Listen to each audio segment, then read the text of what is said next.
So friends, it's been a while. I've been in Israel, and you possibly have been in other places as well. But I'm back, and hopefully you're able to tune in as well from wherever you are.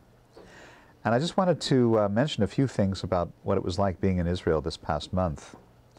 Part of the tour was a tour, formal tour with the synagogue and the Melton program with an excellent teacher, Chaim Aronovitz, showed us around the country and took many of us to places that we'd never been before and introduced us to concepts actually that we'd never thought of before. And much of the material was even new for me. I wanted to share a few of those things with you. The main point I think that Chaim Aronovitz was making over and over again is that in Israel, the line between secular and religious and sacred and profane is a fuzzy line. That line is more clearly drawn here in the diaspora, but Israel is such an amazing place with such an amazing history that the whole of Israeli society is participating in what I can only call a mega historical time. A time of great significance for the Jewish people, certainly, and maybe even for the whole world. If you think that it's been 19 centuries of exile that have come to an end with the founding of the State of Israel in 1948, that makes the events of 1948 extremely significant in a more than secular way, even though it was quote-unquote secular Israelis who were mainly involved in the founding of the State of Israel. Theodor Herzl himself was a completely non-religious Jew, and yet he was, I think, nothing short of a prophet, even predicting to the year the time that the State of Israel would be founded. And I think it was in 1897, he said, in 50 years there will be a State of Israel. And sure enough, in 1948 there was. So how amazing is that? We went to Herzl's burial place on Mount Herzl, which is a military cemetery and also the burial place of many of the prime ministers of Israel. Many of the presidents of Israel are there as well. And I had never been there before, but I must tell you that this secular place, because it's not it's not mentioned in the Torah or the Bible, it's not a religious site in particular, but it was to me, in my experience, a holy experience and a holy place.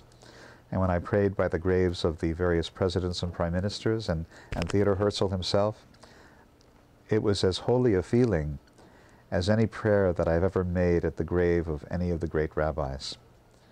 That was a revelation for me. I also had the opportunity to experience Independence Hall in Tel Aviv. This is the place where David Ben-Gurion first declared the independent State of Israel in 1948.